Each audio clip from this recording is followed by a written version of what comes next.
नमस्कार, deep the knowledge world में आप सब लोगों का स्वागत। सबसे पहले तो मुझे खेद है कि आज कुछ तकनीकी समस्या के चलते जो हमारी लाइव क्लास थी वो पूरी तरह से डिस्टर्ब हो गई और आगे ऐसा ना हो और सभी लोगों को अच्छे से नोटिफिकेशन मिल जाए। तो इसके लिए आप लोग मेरे जो इस वीडियो के एंड में डिस्क्रिप्शन में आपको फेसबुक पेज का लिंक मिलेगा, आप वहां से मेरे फेसबुक पेज को फॉलो कर लीजिएगा, ज्वाइन कर लीजिएगा, ताकि आने वाले जो लाइव वीडियोस है उनके नोटिफिकेशन आपको मिल जाए और वहां पर आप अपने कमेंट भी लिख सकते हैं और मुझे बता सकते हैं कि क्या और चीज आपको चाहिए। तो शुरू करते हैं आज का वीडियो। समाजवाद के गुण और दोष। समाजवाद के बारे में हम अध्ययन कर चुके हैं कि समाजवाद क्या है, समाजवाद के प्रमुख तत्व क्या है। अब बात करते हैं समाजवाद के गुणों की।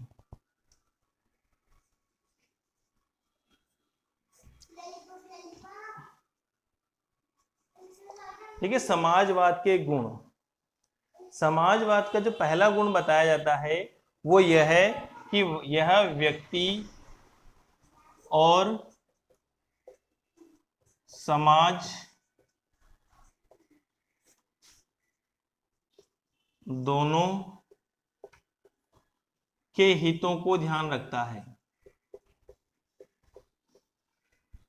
देखिए, व्यक्तिवाद पूर्णतः व्यक्ति सेंटर्ड है और व्यक्ति सेंटर्ड होते हुए समाज की अवहेलना करता है। समाज के जो निम्न वर्ग के लोग हैं उन्हें अपने हाल पर छोड़ देता है। दूसरी ओर जो साम्यवाद है, मार्क्सवाद है, वो समाज को तो ध्यान में रखता है लेकिन व्यक्ति की जो स्वतंत्रता है उसका हनन कर लेता है, उसके अधिकारों का हनन कर लेता है।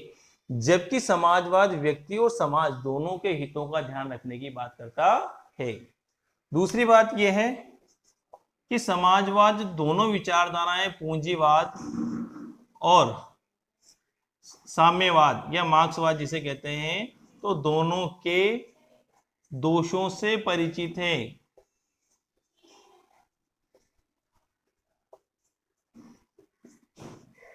दोनों के दोष, पूंजीवाद के दोष, उदारवाद के जो दोष है उससे भी ये परिचित है और मार्क्सवाद के दोषों से भी परिचित है। पूंजीवाद क्या करता है? पूंजीवाद लोगों का शोषण करता है, राजनीतिक अधिकार देता है लेकिन लोगों का शोषण करता है। वहीं मार्क्सवाद आर्थिक अधिकार देता है लेकिन लोगों के राजनीतिक अधिकार छीन लेता है। तो ये दोनों के दोषों से परिचित होने के कारण दोनों की कमियों से मुक्त है। तीसरी बात आती है व्यक्तित्व के विकास की। यह व्यक्तित्व के संपूर्ण विकास पर जोर देता है।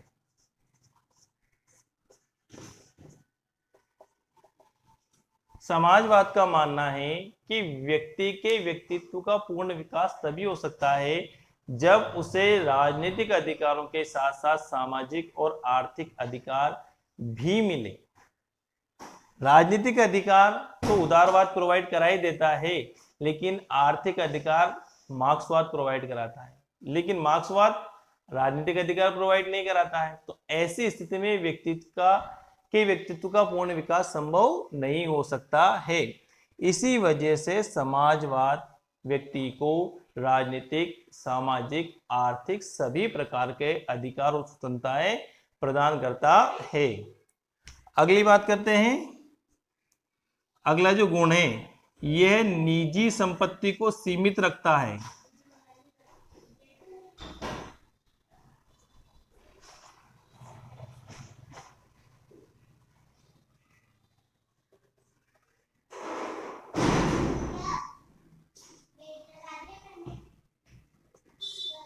देखो, निजी संपत्ति को यह सीमित रखता है। जहां मार्क्सवाद निजी संपत्ति पर पूर्णतः प्रतिबंध लगाता है, सब समाज के अधीन कर देता है। उत्पादन के साधन, आपकी खेत, जमीन, मकान सब समाज के अधीन होंगे। वहीं उदारवाद निजी संपत्ति को खुली छूट दे देता है, जिससे पूंजीवादी शोषण चल जाता है और मजदूरों, किसानों का भयंकर शोषण होता है। तो दोनों के मध्य का मार्ग अपनाता है। निजी संपत्ति पर कंट्रोल रखता है लेकिन उसे समाप्त नहीं करता है, क्योंकि इसे पता है कि लोगों को, मनुष्यों को निजी संपत्ति से बहुत प्रेम है, इसलिए ये उनकी प्रेरणा स्रोत भी है। अगली जो विशेषता है इसकी, वो बात करते हैं धर्म और नैतिकता। धर्म और नैतिकता का महत्व।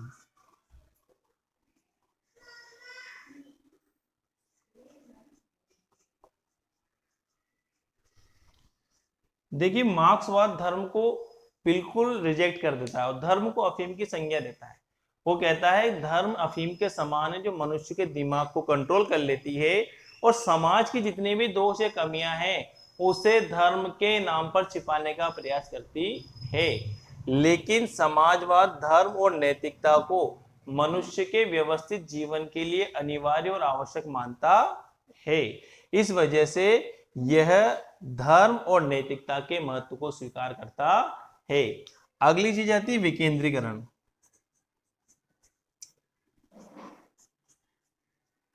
देखो विकेंद्रीकरण होता क्या है। केंद्रीकरण का ऑपोजिट है विकेंद्रीकरण। केंद्रीकरण का अर्थ है कि सारी की सारी शक्तियां कुछ लोगों तक सीमित हो जाए, उसे कहते हैं केंद्रीकरण। और विकेंद्रीकरण का अर्थ है शक्तियों का बंटवारा। तो समाजवाद शक्तियों के बंटवारे में विश्वास करता है। यह समाज के सभी वर्गों को न केवल राजनीतिक बल्कि आर्थिक शक्ति प्रोवाइड कराता है। जहां पूंजीवाद में आर्थिक शक्ति कुछ लोगों तक सिमट जाती है, वहीं मार्क्सवाद में राजनीतिक शक्ति साम्यवादी दल के कुछ नेताओं तक सिमट जाती है। उसके विपरीत समाजवाद में शक्तियों के विकेंद्रीकरण होने की वजह से आर्थिक और राजनीतिक शक्ति सभी लोगों को मिल पाती है। उसका विकेंद्रीकरण होता है, सभी लोग उसमें भागीदार बन सकते हैं। बात करते हैं अगली विशेषता की, अगले गुण की। वो है सत्ता जो है, सरकार जो है वो जनता के प्रति उत्तरदायी होती है। उत्तरदायी सत्ता, सरकार, प्रधानमंत्री, मुख्यमंत्री ये जनता के प्रति उत्तरदायी होती है। और डायरेक्ट जनता के प्रति उत्तरदायी नहीं हो तो उसके जो सदन है संसद उसके प्रति उत्तरदायी होती है। संसद जनता के प्रति उत्तरदायी होती है और परिवर्तन का माध्यम यही संसद होती है। यही जनता के लिए आवश्यक कानून और बिल लेकर के आती है। लास्ट जो गुण बताया है यह समानता स्थापित करती है, यानी कि आर्थिक रूप से समाज के निम्न तबकों को ऊपर उठाने का प्रयास करती है और अमीर तबके पर कुछ नियंत्रण लगाती है, उस पर टैक्स लगाती है जिससे समाज में समानता स्थापित हो सके। साथ ही साथ राजनीतिक क्षेत्र में भी सभी लोगों को समान अधिकार देकर के राजनीतिक समानता भी स्थापित करने का प्रयास करता है। अब बात कर लेते हैं इसके दोष, इसकी कमियों की। तो समाजवाद के जहां हमने एक तरफ गुण देखे हैं वही आलोचक इसके दोष भी बताते हैं। देखो दोष क्या क्या है, कमियां क्या क्या है आलोचकों के अनुसार। तो आलोचक कहते हैं सबसे पहली तो अस्पष्ट विचारधारा है ये। और अस्पष्ट विचारधारा क्यों है? क्योंकि इसे पता ही नहीं करना क्या है। सबसे पहले बात करते हैं समाजवादी राष्ट्रीयकरण की। किसकी बात करते हैं? राष्ट्रीयकरण की। जितने भी उद्योग हैं उनका राष्ट्रीयकरण कर दिया जाए, यानी कि सिर्फ सरकारी कंपनियां, सरकारी उद्योगों सरकार के अंडर में हो। लेकिन जब ये संभव नहीं हो पाता है तो राष्ट्रीयकरण के साथ साथ ये प्राइवेटाइजेशन, प्राइवेट व्यक्तियों को भी उद्योग की अनुमति देते हैं। इन्हें ये पता नहीं कि राष्ट्रीयकरण किया जाए या समाजीकरण किया जाए। राष्ट्रीयकरण किया जाए तो कहां तक किया जाए और प्राइवेट व्यक्तियों को लाया जाए तो कहां तक लाया जाए। वहीं दूसरी ओर निजी संपत्ति की जहां तक बात है,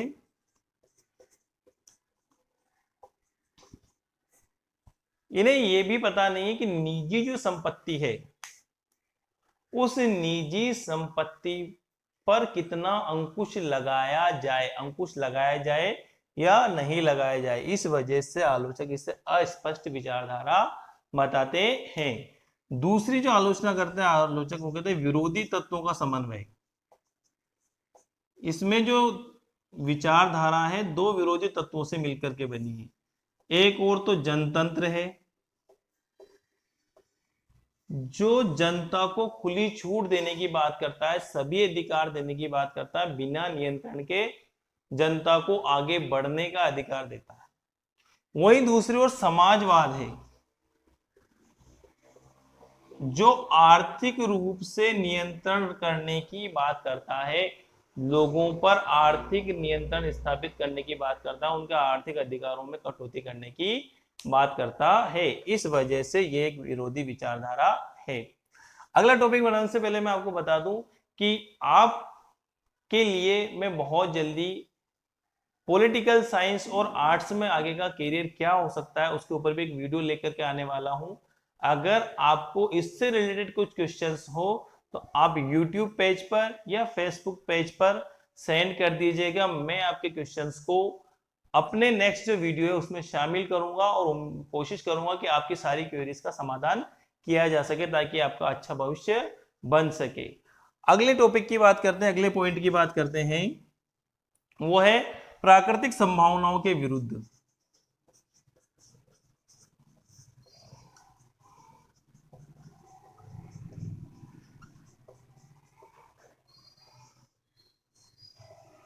देखो, प्रकृति ने हर एक व्यक्ति को अलग अलग क्वालिटीज दी है।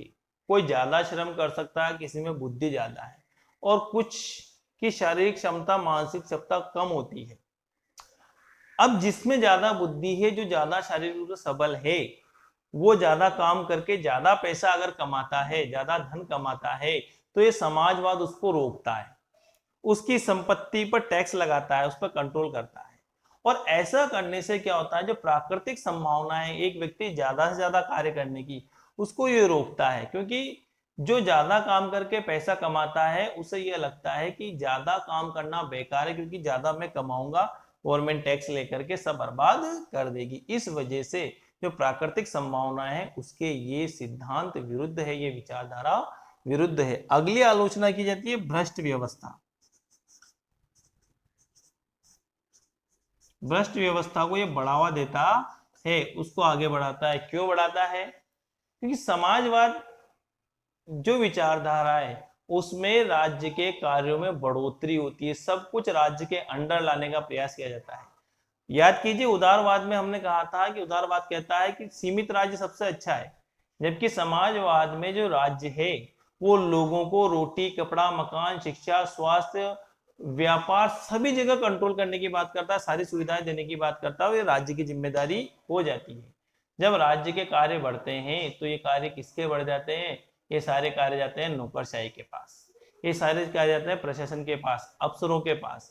और नौकरशाही और प्रशासन की एक मुख्य विशेषता है कि ये भ्रष्ट होते हैं, लेट लतीफ होते हैं, सही से काम नहीं करते हैं। इस वजह से आलोचक कहते हैं कि समाजवाद में भ्रष्ट व्यवस्था को बढ़ावा मिलता है, उसका संरक्षण होता है। और लास्ट में आता है उपभोक्ताओं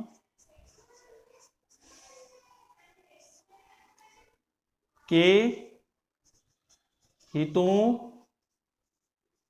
को नुकसान।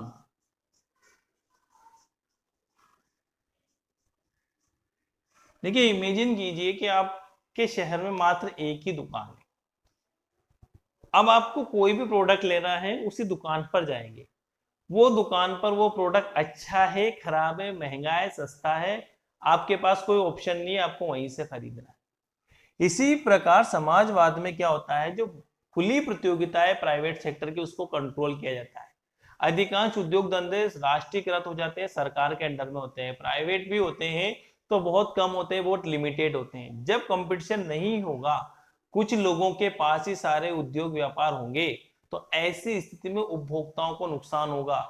उन्हें अच्छी क्वालिटी का प्रोडक्ट नहीं मिलेगा तब भी मजबूरन लेना पड़ेगा, और महंगा प्रोडक्ट मिलेगा तब भी लेना पड़ेगा। इससे उपभोक्ताओं को बहुत नुकसान होगा।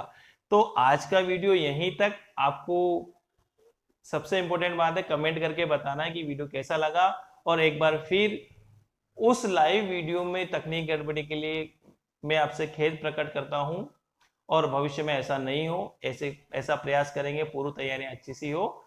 बहुत बहुत धन्यवाद।